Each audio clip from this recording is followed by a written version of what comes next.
Let's do another one. Nestle, which very recently, and just about a month ago, announced the acquisition of Freshly, a US-based meal kit company. Now, the meal kit sector has been through all types of troubles over the past 5, 10 years, and there hasn't been a lot of money made in meal kits.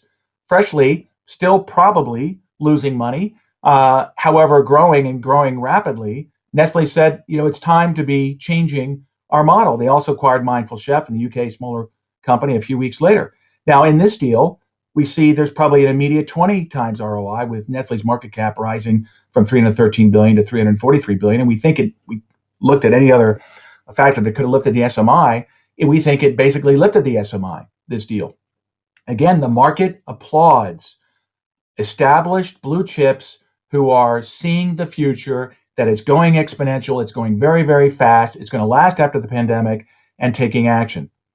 And if we also see a bit of a longer term picture with Nestle, when Third Point came in 2017 and said, look, Nestle, you have to sell assets, yes, but you also have to achieve bolt-on acquisitions in high growth advantage categories, that's when Nestle started taking action. They've made 8 acquisitions since then, and it's certainly outperforming its peers, Unilever and Danone.